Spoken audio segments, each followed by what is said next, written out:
doctoral education was in the department, it was actually a program called the History of Consciousness at the University of California at Santa Cruz.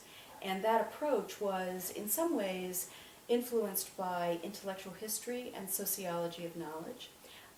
But by the time I got there in the 1990s, there were a lot of feminist theorists who were working on topics related to political theory and to what I would call the cultural studies of science, medicine, and technology. And so from the outset, my work on drugs and drug policy was shaped by this kind of approach. It was, however, a time when people were interested in the merging of what I would call maybe political economy, so political discourse analysis, critical discourse analysis, that was at bottom very materialist. So it was not an analysis of ideology so much as it was an analysis of the integration between culture and political economy. And so we were all, in a sense, structuralist, post-structuralists. We were very interested in making sense of the technology that was at the center of our work. And in my case, it has always been, at first, illicit drugs, but then as the world changed, my own work changed as well, and I began to realize that from the outset, particularly in this country where there has been since the 1920s a project to create a non-addicting analgesic, that a lot of research on so-called illicit drugs was really research on illicit pharmaceuticals as well. And it was research undertaken at some level to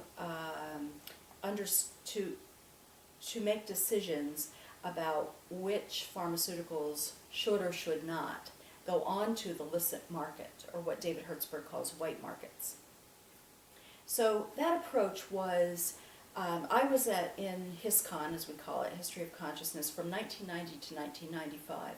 So it was 5 years after Donna Haraway had published the Cyborg Manifesto, and it was her book Primate Visions just came out the month that I entered the program. And I remember thinking, oh, I wish I could write the primate visions of plants, because I think that, I always thought that opiates were kind of the root of the problem, and also a plant that had a global expansion, and one that was also very quickly harnessed within the legitimate pharmaceutical industry, but also obviously found its way, leaked, as my colleague Ann Lovell would say. There was a lot of leakage into other kinds of channels.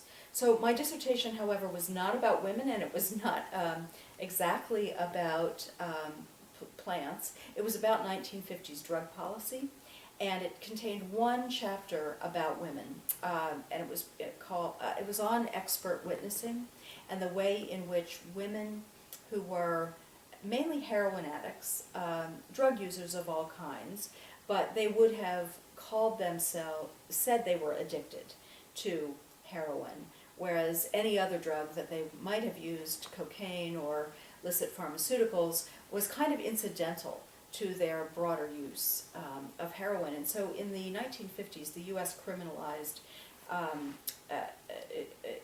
instituted mandatory minimum prison sentences in 1951 in what was called the Boggs Act. And from that point forward, the penalties for, largely again for heroin, for trafficking in what were called illicit drugs, were increased across the 1950s. And so that dissertation was really about that process. And I got very interested in a set of hearings, congressional hearings, in 1956, 55, 56.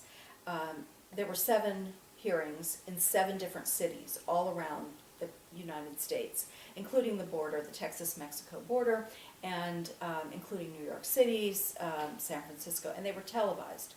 And I got very interested in the second set of hearings, which was in New York City, and they involved a bunch of doctors who were obviously doing research on various kinds of drugs. They spoke from the experience of being researchers, and they were all from Kentucky.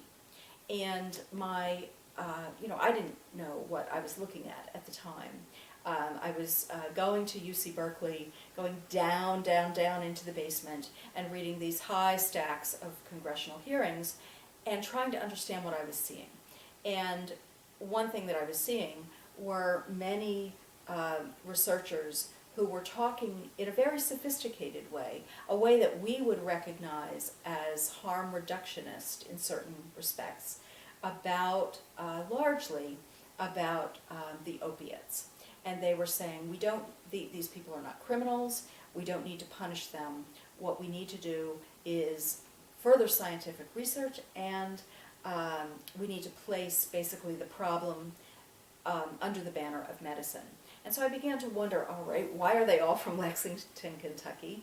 Why are they all talking in these terms? Where did that discourse come from? And so a lot of the dissertation was me beginning to try to make sense of that. And then there was a chapter on that became the kernel of using women. My dissertation was completed in 1995, and I went to a job at Ohio State in the Department of Women's Studies. And I was supposed to be thinking about gender and public policy, and so I shifted my post-dissertation research towards gender, sexuality, and women, and looked very closely at that and published Using Women in the year 2000, and that contained some material on the U.S. Public Health Service hospital, the narcotics hospital, also called the Narcotic Farm, in Lexington, Kentucky.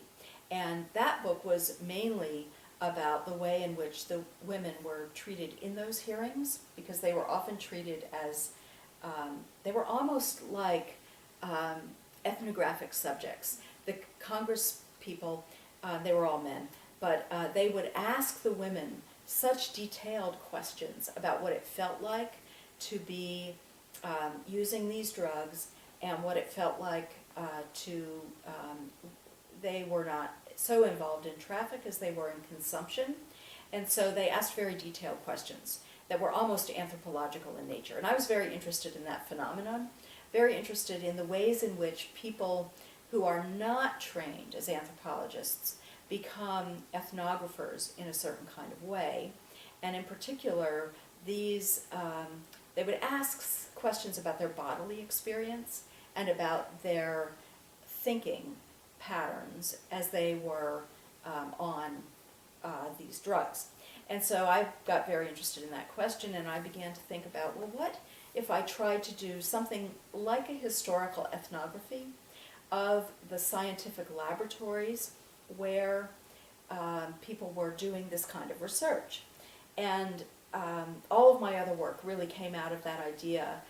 In Discovering Addiction, which was published much later in 2007, but I began really the research for Discovering Addiction in the early 2000s, and I began to do more ethnographic research, and I also began this process that I think of as bringing dead laboratories to life, where I'm really trying to figure out, all right, so what was happening in those laboratories? What was the relationship between the researcher and the researched?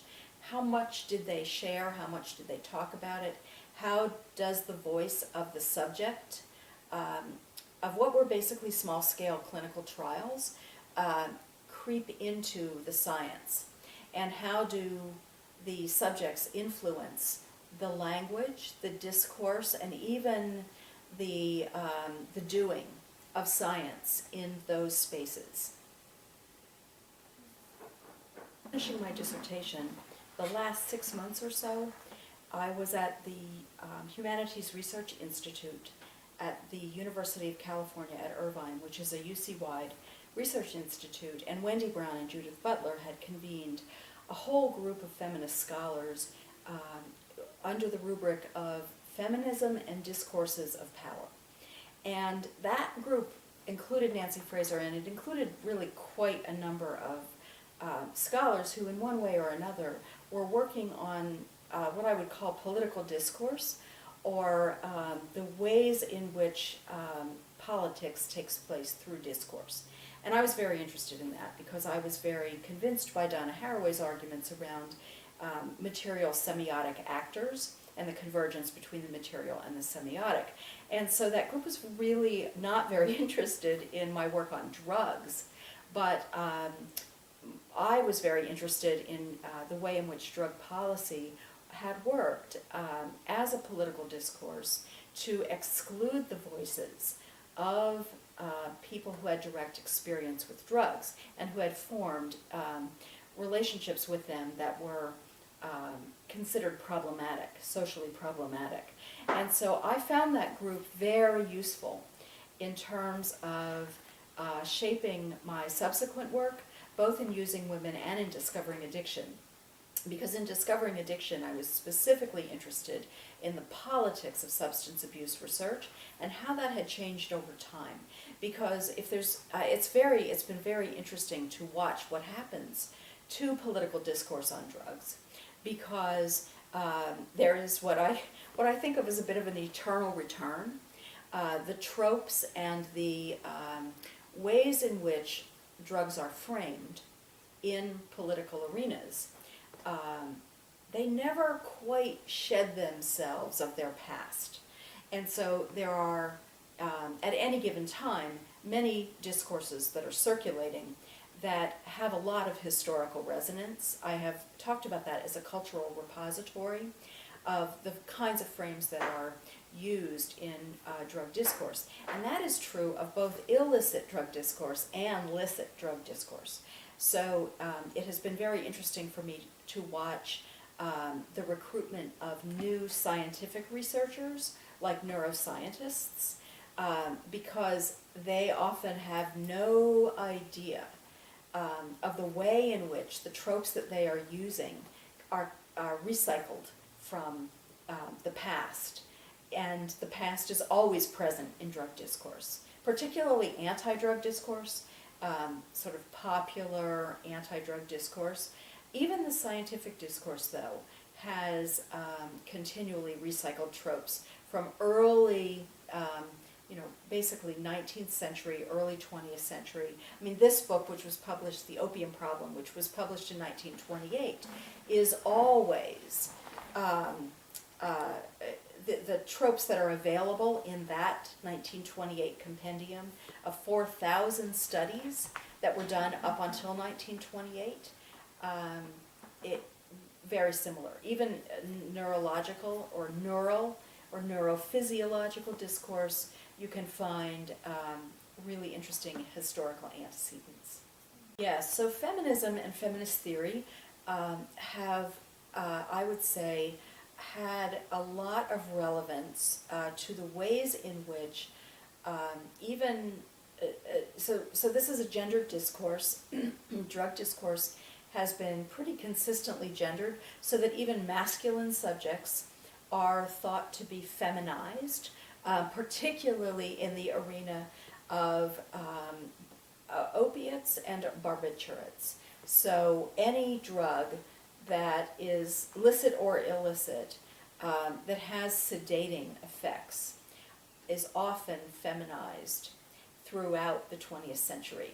And so you see that in ways that are ripe for feminist analysis, because gender, and so it's interesting because you see masculine subjects feminized, but you also see feminine subjects masculinized, particularly in the mid-20th century, when you begin to see oftentimes gender nonconformists and forms of sexuality that are often gender convergent begin to be masculinized. So you see lesbian subjects masculinized if they are in the sort of heroin world, and you begin to see masculine subjects feminized in that world. And so there's all this kind of readily available for analysis, ripe for analysis, kind of gender nonconformity in all genders. And I think this is interesting because I think it's one of the earliest places where you begin to see talk And you also begin to see representations, popular representations, that begin to break down rigid gender conformity. In a time when it was very rigid, in the 1950s, you begin to just see a whole lot of fluidity and tropes beginning to break down in ways that later become much more available in wider. I mean, the thing about drug discourse that's so interesting is that oftentimes language and representation that begins in drug-using subcultures begins to leak. All right, so you have very popular terms that begin to enter with surreptitiously, I would say, into the mainstream discourse from the drug subcultures. And you also begin to see the breakdown of subculture and the idea of subculture, because as more and more pharmaceuticals are made available to wider publics, which happens all across the 1950s, where you begin to see pharmaceutical companies basically marketing to doctors to get even their very mainstream patients who may be having difficulties of everyday life. So there's an expansion of markets that occurs initially through the medical market. But you also begin to see popular magazines and newspapers being used not for direct-to-consumer advertising, but in terms of placement, in terms of urging people to consider Milltown because it's been helpful for people who are suffering from various kinds of anxiety, including anxiety caused by the nuclear bomb, by the possibility of atomic attack. Right, there are all kinds of ways in which suddenly these substances that have been marketed medically are now marketed in a wider popular way. And a convergence, I would say. You begin to see a lot of men who are business executives or men who are middle class in some managerial jobs. They need these kinds of drugs too. They need not benzodiazepines, but barbiturates at first, and as the benzodiazepine market comes on, then everybody switches on to those. And away, so away from the illicit drugs and on to the licit pharmaceuticals. Thanks. Yes, so we were concerned. The reason we organized the symposium and structured it around gender was because so there is a great deal of work in what I would call prison studies, or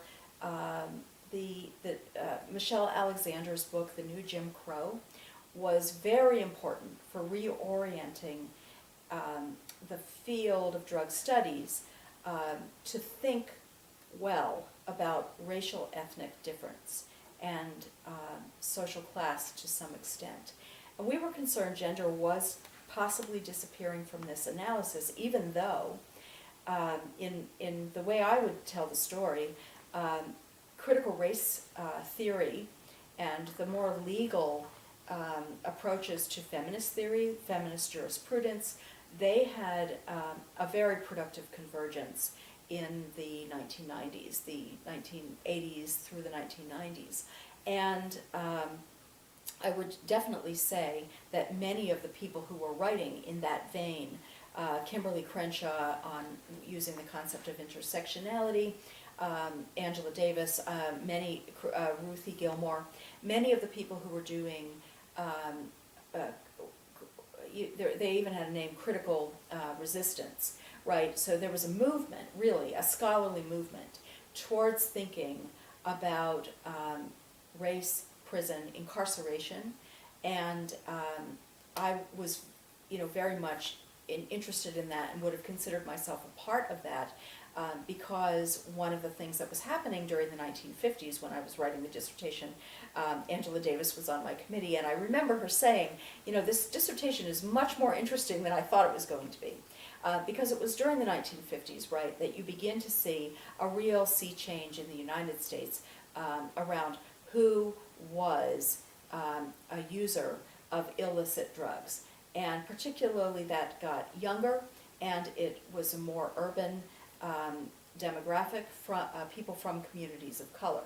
And so there has been a drug policy, what is and was responsible for a huge racial ethnic differential.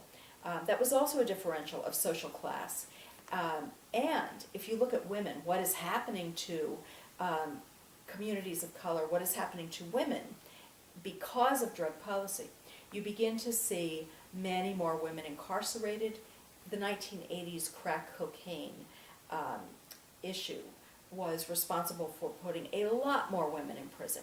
So you see the curves, women in prison are going up, even at a faster rate than that of those of men. And so you begin to get many, many more people who are thinking about, all right, what is this experience in prison? What about drug treatment? What about the situation, what percentage of people in prison is due to drug charges, drug violations? And so you begin to see actually a situation more like we had in the late 1920s, when you begin to see a lot more people in U.S. prisons due to drug violations, purely due to drug violations. The narcotic farms are built to peel off that population. Now we no longer have narcotic farms. We no longer have prisons that are simply structured for people whose primary problem is socially problematic drug use. And so now you have a really different situation where you have lots of people in prison who are there in part because of drug charges. And so the situation began to our minds, call for more direct analysis of gender, of race. You really cannot split these things out. These are deeply entangled. It is impossible, in fact, I think, to really privilege gender over race. I think you must have a complex analysis that can account for gender, race, class, sexuality, a disability, right? All of these differences end up creating a situation where, unfortunately, gender wasn't being looked at quite as closely as it should have been. And so the gap is one that I would say calls for a very complex intersectional analysis. In our case, we were interested, and contemporary drug problems is a very, I would say, post-structuralist journal. They publish a lot of, they're very interested in how these categories are constituted, right? So how are gender, race, social class, sexuality, how are all of these post-foundationalist categories constituted, and how do we analyze all of those things at once?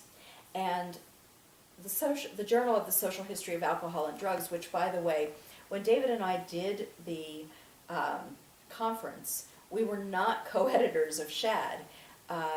We got some experience co-editing together the papers that went into contemporary drug problems and the social history of alcohol and drugs, and it was out of that experience that we decided to apply for the editorship of SHAD, because it was, we had a great time working together, but also the authors and the people who came to the conference and the discourse. For instance, we had people also from the Drug Policy Alliance in New York City, who were very interested in starting up an office of academic engagement.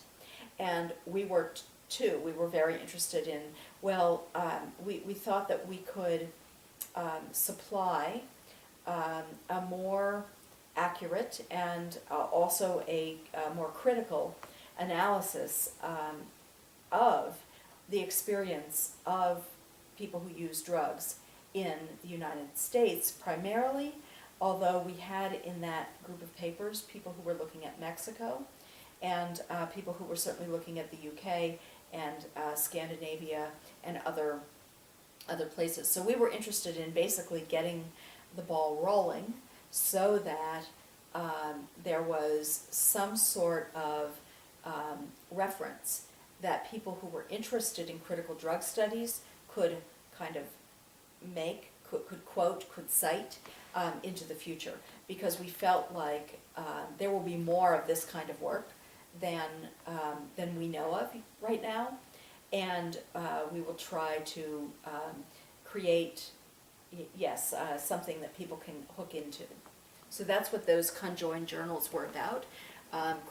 Contemporary Drug Problems is published in Australia, and so we were very interested in getting more material from the Global South, because we understand that experience to have been certainly different from ours.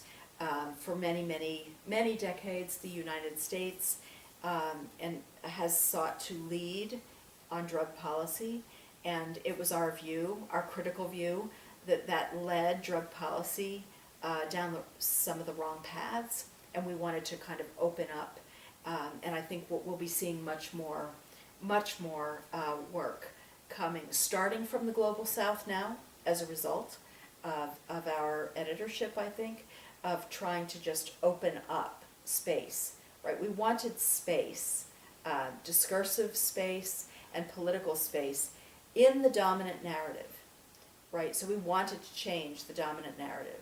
Yes, even the dominant narrative that was about the new Jim Crow.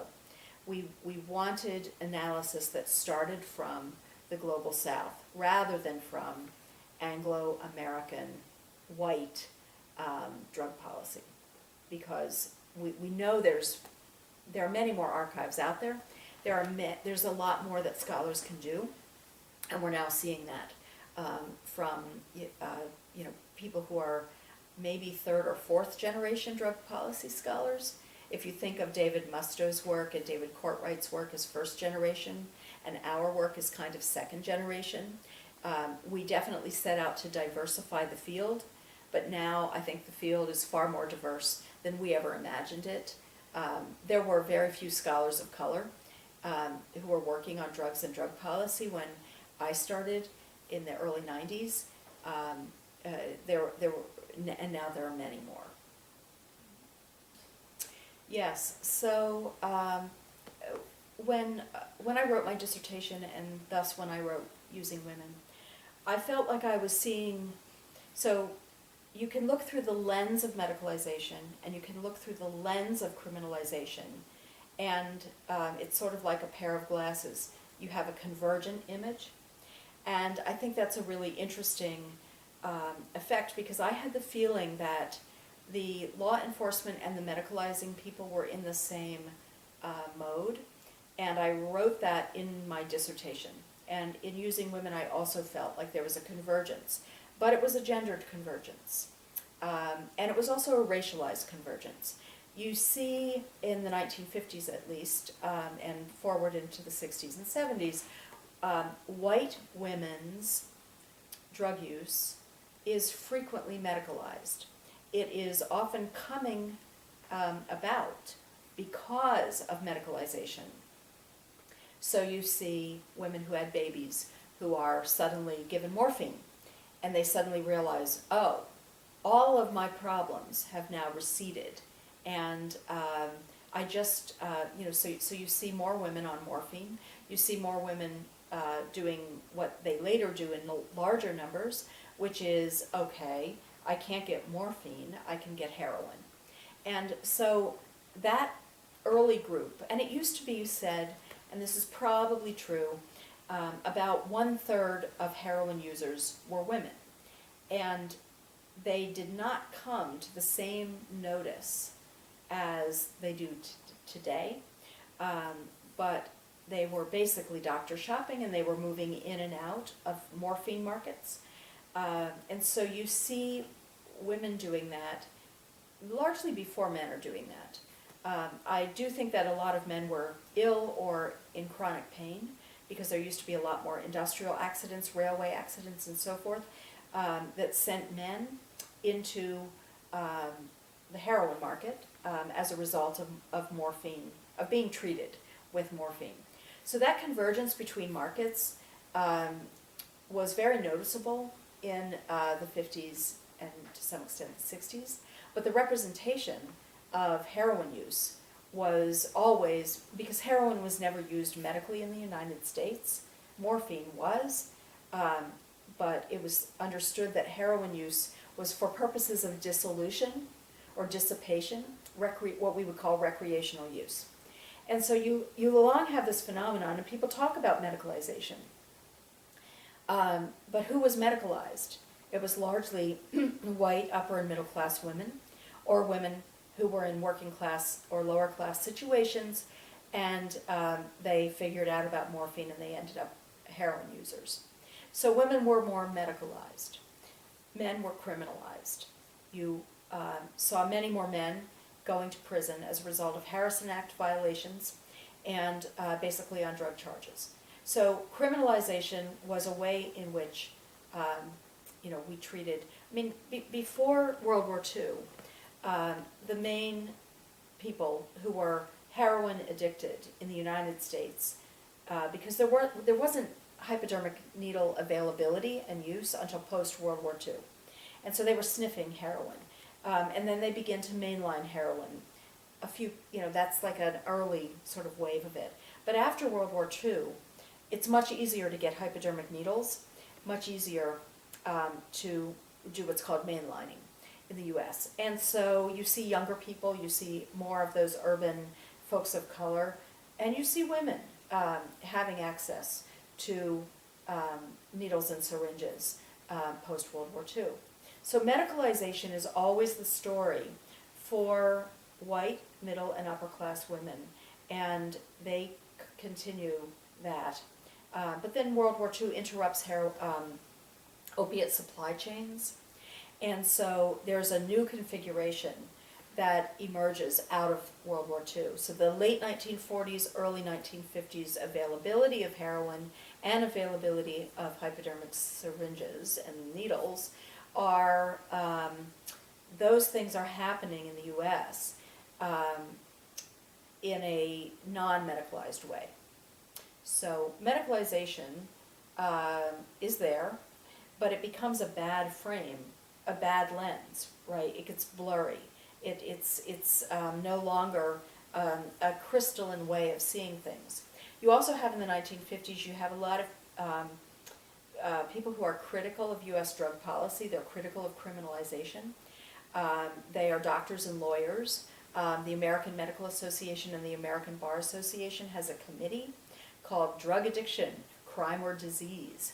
They publish, the Federal Bureau of Narcotics, Harry Anslinger, is very upset with them and try to repress and censor their report because they come down on the side of it's a disease, it ought to be treated by medical professionals, and we ought to consider maintenance, medical maintenance, morphine maintenance at that point.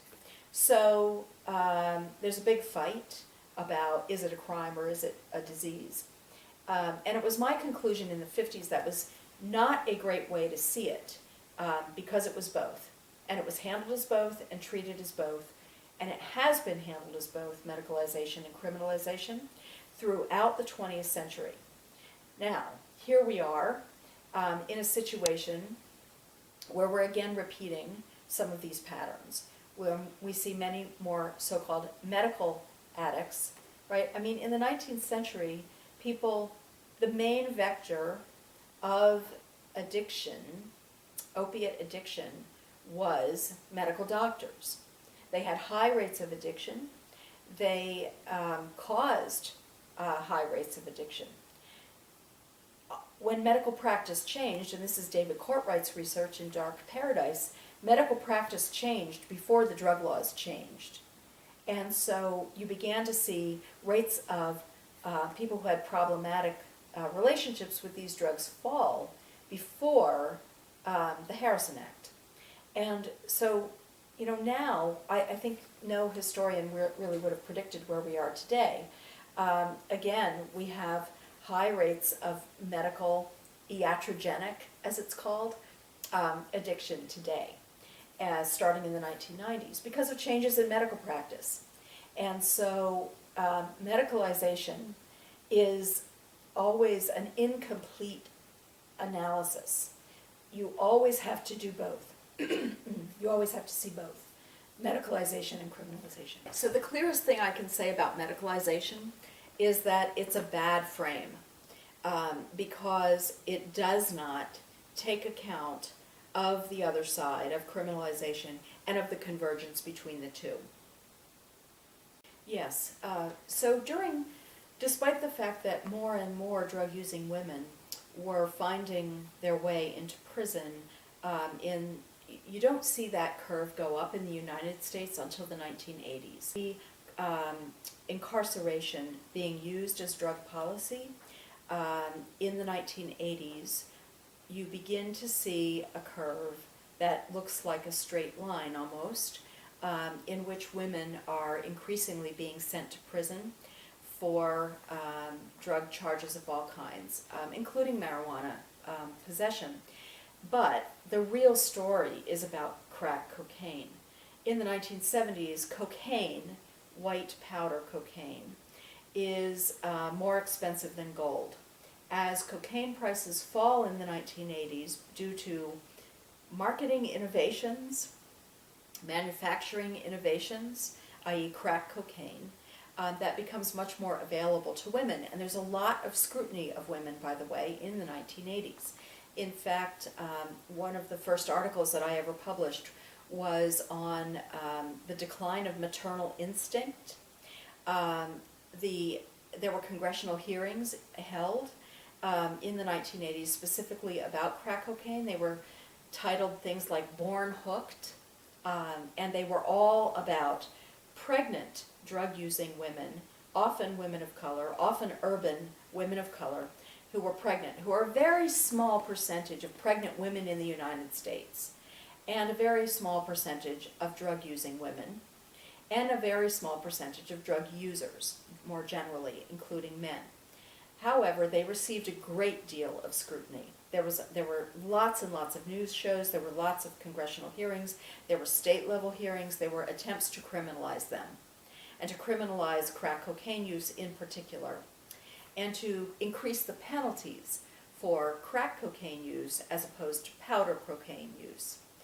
Now, when you look at who is using cocaine and who is using crack cocaine, and who, it turns out that markets for crack cocaine are located in communities of color, in urban settings. In Florida, for instance, as a good example, in North Carolina, in New York, right? These markets are located in communities of color.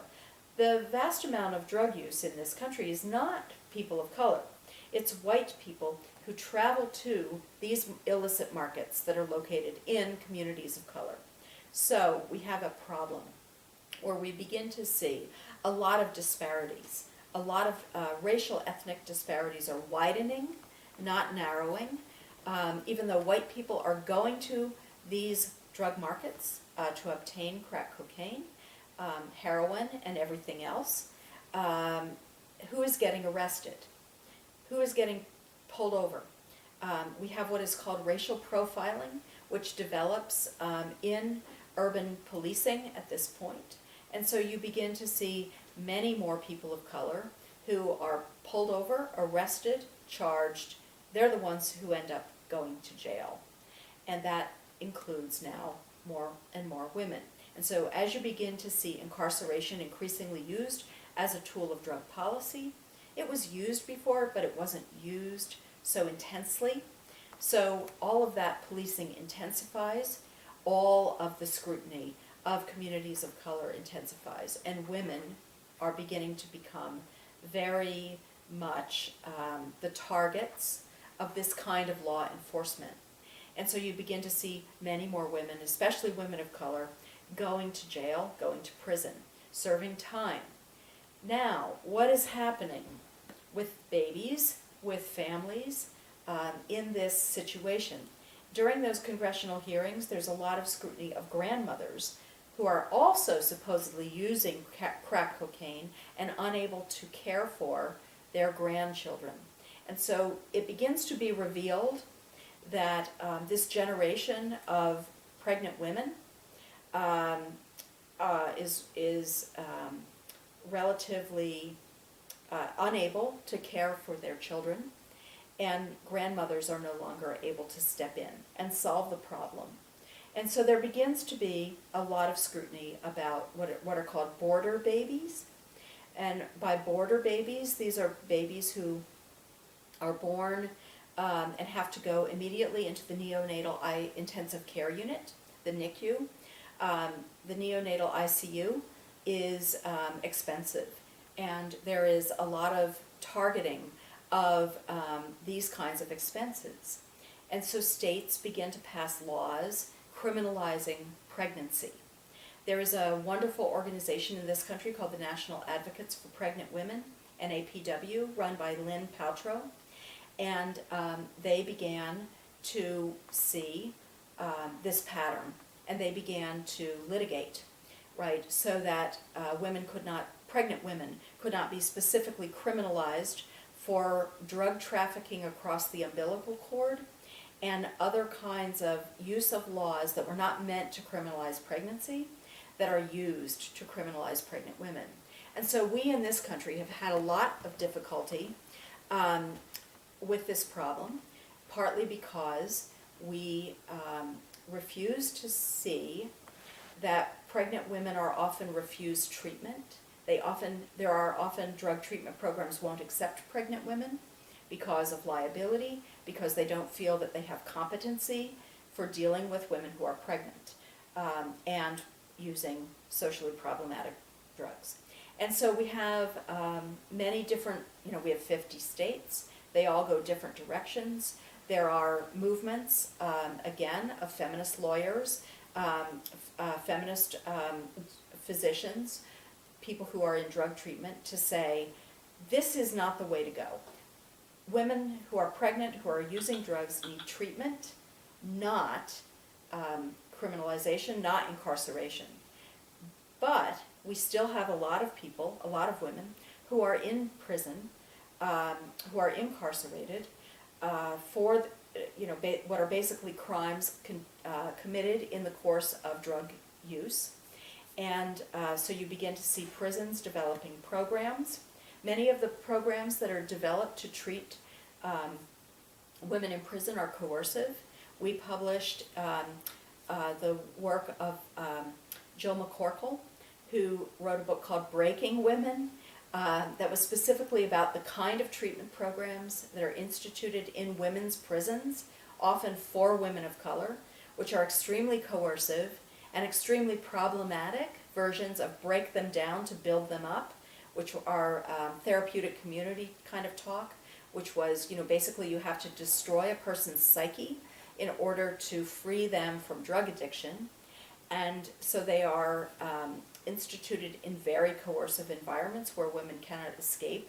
They cannot say no. They cannot avoid these kinds of treatment programs. And so you begin to see people becoming aware of how coercive and how problematic these programs are, and also you begin to see women trying to change the kind of treatment that is available in women's prisons. The problem has not improved. It has, in many ways, I think, gotten worse. Despite all of our work, all of the work of the scholarly community, of the academic community, of the political community, of the women's treatment world has become increasingly coercive in very problematic ways.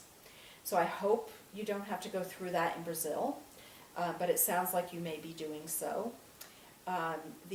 There are many instances, I would say, of human rights abuses in the United States, in U.S. prisons, and particularly in women's prisons, that I wish people would learn from and prevent from happening in other countries, where you are beginning to see more women in prison. Women who were using so-called tranquilizers, minor tranquilizers, barbiturates, were switched on to benzodiazepines, and that group of women I mean, we still see many women or many feminized men who are having those kinds of issues.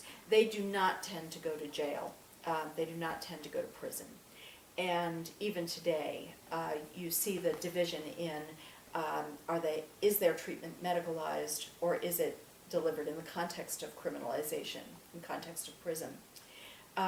So we do not see, and these tend to be white women in this country, or growing markets for Latina markets, but you do not see prison being the destination for people who are using those more illicit pharmaceuticals.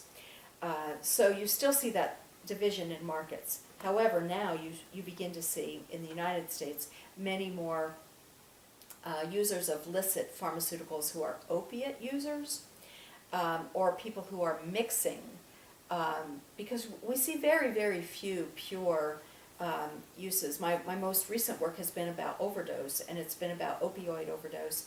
And there are very few pure people who are using a substance purely rather than mixing.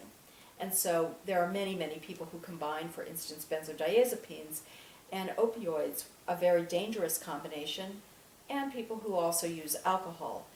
So a similarly dangerous combination, right, would be alcohol and benzodiazepines and or opioids. And so folks like that are typically treated in outpatient treatment or in short-term inpatient treatment. But again, you very rarely see them going to prison unless they are involved somehow in trafficking, in which case you may see more who end up in the sort of criminal side of things. The current opioid epidemic that we are seeing in the United States is again a mixed bag. It is rarely just heroin. It is often fentanyl, which after all is a pharmaceutical opioid that has many medical uses and is widely used in medicine, although many people often don't realize that. It is widely used in sort of outpatient procedures and in other sort of settings. So we, in many ways, have a fentanyl problem in the United States now, in large part because it's mixed up in the illicit opioid supply, and not necessarily because of medical use. Right, so cannabis has really gone through a great deal of change since 2008, and you begin to see medical markets, medical marijuana, largely because of reform, right, efforts, concern about the use of incarceration as drug policy. So people like the Drug Policy Alliance have certainly done medical marijuana initiative reforms in many different states, along with constituents, obviously, from those states as well. So now, of course, we have medical marijuana in many states that we did not used to have medical marijuana, even in situations where we used to have exceptions, what were called compassionate use exceptions. We now see medical marijuana. Now, of course, the people who are interested in not having medical marijuana tend to be growers who were doing well when it wasn't medicalized, so they don't have much credibility. Mom and pop farmers, agricultural growers, have sometimes opposed legalization because, again, they were doing what they wanted to do and they don't want all of this scrutiny on their production. You also see people against medical marijuana who are opposed to medical marijuana on grounds of moral, what would I call that? A kind of moral entrepreneurship. So people who are opposed on grounds of the idea that people should, that there will inevitably be recreational use, or inevitably be adolescent use, or inevitably be use by a wider swath of the public than they believe should have access to medical marijuana or recreational marijuana. In other words, they oppose legalization because they're opposed to, now it's interesting because they're often opposed also to alcohol. So they're folks who are opposed for the old sort of cultural ideology of prohibition and the idea that people should not have access to anything that gets you high, right? So those are moral entrepreneurs in what I would sort of call an older model.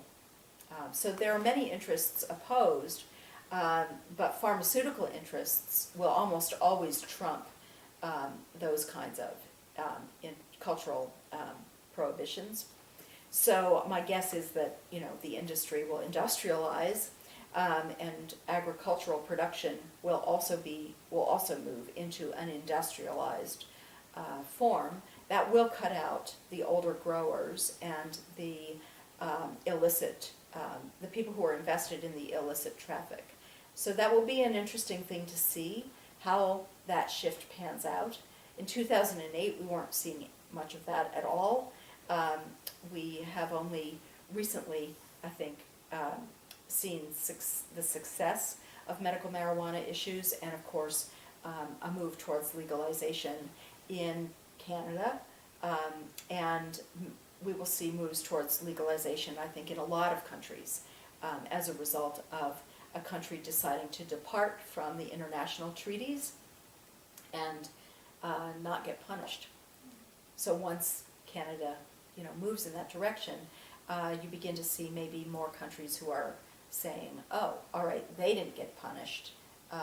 Why don't we move in that direction as well? Obviously there are economic interests, financial interests for states in moving towards legalization. I think it's very difficult, particularly if you're looking ethnographically, because drug users themselves have internalized these categories and will talk about their drug use as self-medication, which invokes immediately the concept of medical use. They are attempting to dismiss non-medical use and to claim a status for themselves, right, that is medical, even if it is self-medicalizing. And my guess is that most people at some level use both legal pharmaceuticals and illegal drugs out of some inchoate sense sometimes of what they need, right? So it's very, very difficult. And I, as you know, have struggled because I don't believe in these categories. I believe that drugs are drugs, and it's how you use them that categorizes the user, right? So I think that they are technologies. They can be technologies of solidarity, and they can be technologies of suspicion. They can be, in other words, they are technologies that in their use constitute their user. And that is very difficult when you have, it's very difficult to write or speak as if that is the case when you have a whole rigid international treaties, right? You have structures and frameworks that frame drug use as a crime, or drug traffic as a crime, or possession as a crime.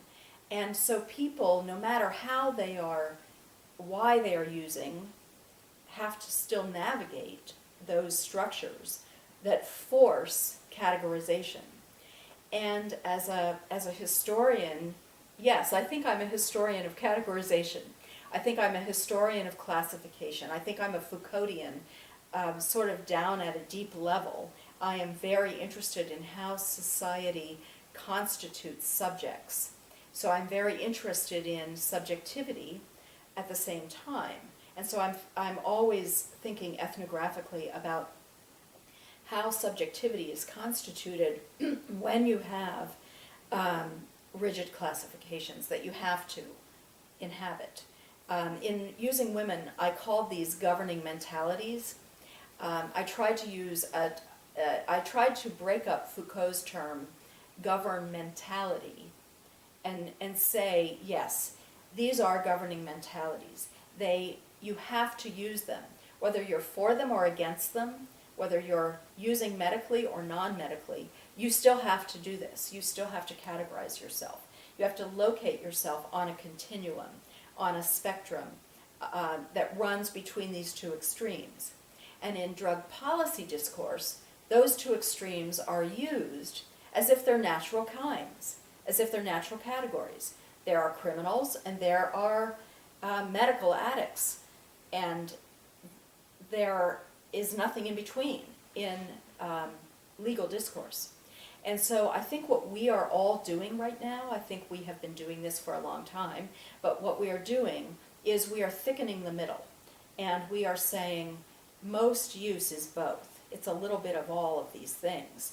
And we should re-examine our laws, because our laws don't really accurately or realistically map onto what people actually are doing.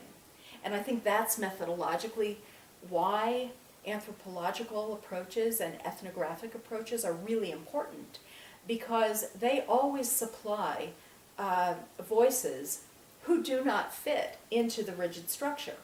They always document that people are using these drugs for reasons that are not well categorized within those classifications, right? So I think I'm writing about a classification system and a form of knowledge and a form of knowledge production that is at odds with the actual experience of the user. And so whenever you hear users' voices, they testify to other experiences. And when you can find them in historical archives, right? When you can find them in hearings, when you can find them in ways, I think we will see that this has long been happening. It isn't just a phenomenon of anthropologists studying the present and historians studying the past. So I often joke that, as you know, Foucault often, would categorize himself as a historian of the present. So I always say, yes, I'm a historian of how we got where we are, which means that I have to pay attention to the categories that we've used and the classifications and how they've stuck and how we can unstick them, because I feel like that is the thing that drugs illustrate the best.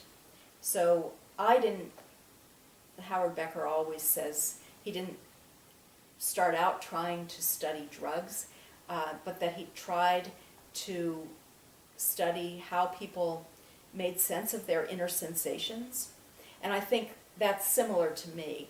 I think that I never saw drugs as just, things, right? Just powder or, I just never saw them as simple things. I always saw them as complexly located within webs of negotiation, and I always saw people having agency within those webs, and sometimes being able to talk about it, right? So sometimes people will be able to talk about that they have very complex relationships with drugs. They have very complex relationships with each other over and around drugs. And gender is always going to be a part of that. Race, ethnicity, social class, diversity, sexuality, disability, right? All of those categories are going to be invoked and evoked within drug-using relations and settings. And that's what I'm after. I'm after that as a historian and as an ethnographer, and I think that that is why drug ethnography, drug anthropology, is very important to continue and to continue to fund and to continue to understand, because people just don't use drugs in the ways that are prescribed. They're non-compliant subjects. Whether they're illicit users or licit users, almost no one is a compliant subject. And it's a fiction. And it's a fiction that, unfortunately, a lot of medicine believes. Medical doctors are taught how to prescribe, or they're barely taught how to prescribe. Maybe pharmaceutical salespeople teach them how to prescribe, which is not a very good education. But the fact is that no one uses drugs as they are prescribed. Almost no one is a compliant subject. And it takes anthropologists and ethnographers to continually point that out, so people understand how the work of these technologies in the world is different from the idealized way that people are supposed to prescribe them. And I think that's a really important lesson that applies to both licit and illicit users. And I think that is highly likely to have been happening in the past, as well as the present, and quite possibly in the future. Yes, so in graduate school, we all read Pedagogy of the Oppressed, and it was largely because we were thinking of ourselves as people who were expanding the discursive space, right, within not only law, but in education. We thought we were going to teach people differently. We thought we were going to, that form of popular education, which was also important in British cultural studies, right, that educating people did not have to just take place within universities, but could also take place in lots of other settings. And that was really important in this country, within the Appalachian Center, within, there were many popular education sort of places, there used to be. And one of my students, Virginia Eubanks, who recently wrote a book called Automating Inequality, was very interested in these theories when I was a teacher, when I had moved to Rensselaer Polytechnic Institute in Science and Technology Studies. And STS has been very interested in such theories. A lot of STS folks sort of view participatory democracy as something that they are still doing through education. And Virginia and I, as her sort of teacher, but also as a learner, she started a popular education computer literacy program in downtown Troy and wrote a book about it called Digital Dead End. That was based in some ways on her dissertation that I was her advisor of. And so those theories were very interesting and very important for me and certainly for Virginia. But they were, in drug studies, they've gotten almost like very little traction. And I was interested in those theories because I thought, what if drug users started educating others about the experiences that they were having? And there were a number of ways in which that began to be true. So one of the other things that I've been very interested in is the development of what's called harm reduction, which I view as popular education. It is a form of popular education that owes a lot to pedagogy of the oppressed, but which incorporates it without really doing it so directly. And so harm reduction and harm as a social movement began in England and the Netherlands and was imported, in a sense, into the United States in a number of different sites, sort of like those theories were. And I'm not sure that people in harm reduction recognize themselves as following a kind of Freirean lineage, but I see them as that. And so I've sort of followed them and tried to write the history of harm reduction along with my other kinds of histories. So the the book that's coming out in February 2020, which is called OD, Naloxone and the Politics of Overdose. It's coming out from MIT Press, and it's part of their Inside Technology series. And that book does look at the way in which popular education enters harm reduction, enters education around opioid addiction and overdose.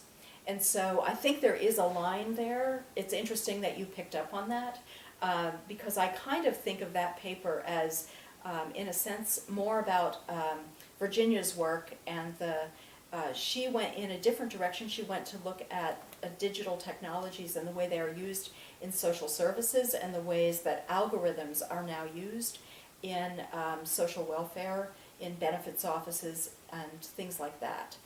So she has a somewhat different trajectory than mine, which all graduate students should.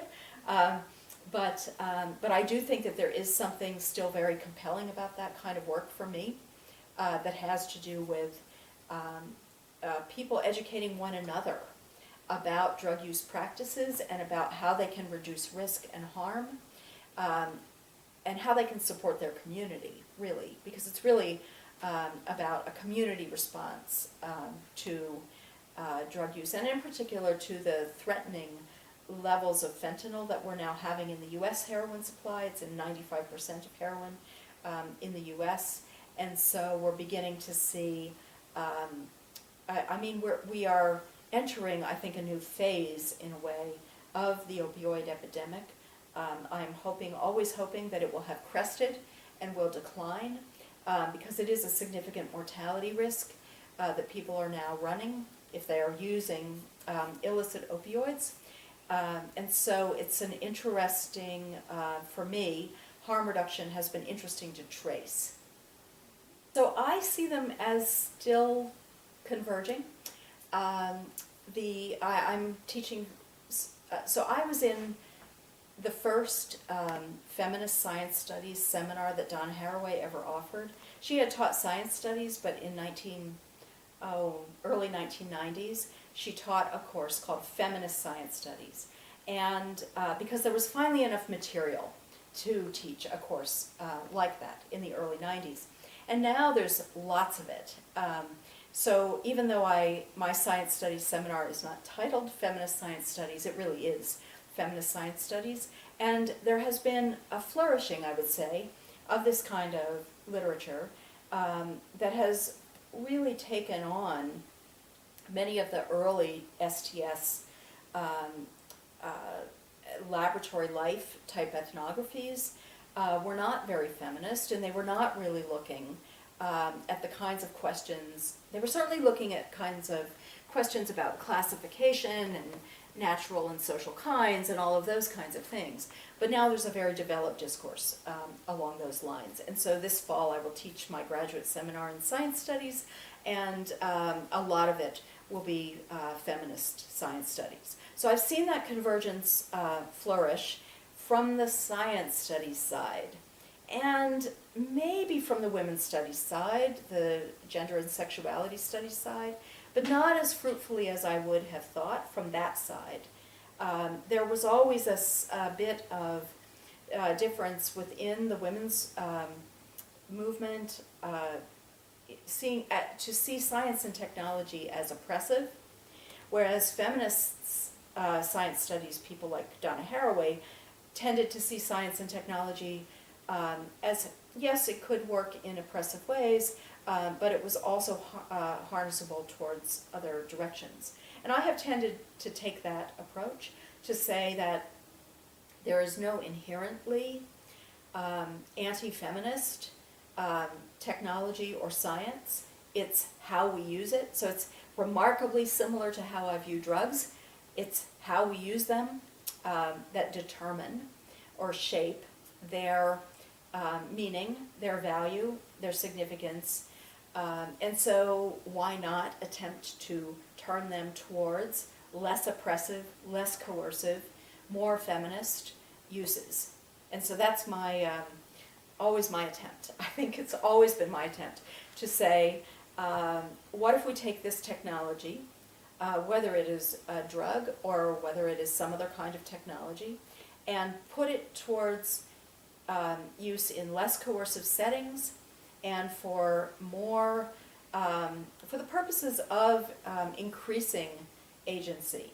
Empowerment is one of those words that can be very disempowering, or it can be liberating, right? So why not use what we've got, whatever technologies, whether they're digital, whether they're drugs, whatever they are, why not turn that towards less coercive, less oppressive uses? Absolutely. I think it is fair to say that as anyone who has experienced drug use knows, it simply doesn't operate on any one system, right? It is a socially complex phenomenon, and we are learning more and more every day about how much our brains and bodies adapt to all kinds of toxins, right? Drugs are toxins. At a simple level, drugs are toxins. Your body can become used to them, and by becoming used to them, by becoming tolerant, your body reduces their danger to you. And yet, there's some very interesting evidence that if you change your social setting, they become more dangerous again. And so it's a very interesting phenomenon when it's different in different places. It's different in different times of life. Your body and brain, and I think one of the interesting things about the brain disease discourse is that it reads out the body. It forgets that drug effects are bodily, not just happening in the brain. And so we really honestly need to think in these much more intersectional and multi-layered ways. I think that's a good way of characterizing the problems that result from problematic drug use. I think that's also a good way of thinking also about the pleasures of drug use, because we often forget when we think only about the problems that people use these things because they are pleasurable, and because in some instances, in many cases, this is the only pleasure that some people feel. If they are in circumstances where it is difficult to whether these are social circumstances, economic circumstances, political circumstances, it is very difficult to feel pleasure or to have access to anything that provides pleasure. And so we have to think about pleasure. That's part of the complex of drug use. Why do people use drugs? I mean, it always does come back to that for me. Why, right? What are people getting out of their relationship with a particular drug or drugs, with a particular drug user or drug users, right? These are social relationships, and they take place differently in different places and at different times. And we had better evolve a way of talking and thinking and knowing about that than we have evolved so far, given the challenges that people are facing in many different parts of the world. We really have to, I think, evolve and adapt a discourse that is more holistic about these kinds of problems. Well, that's it.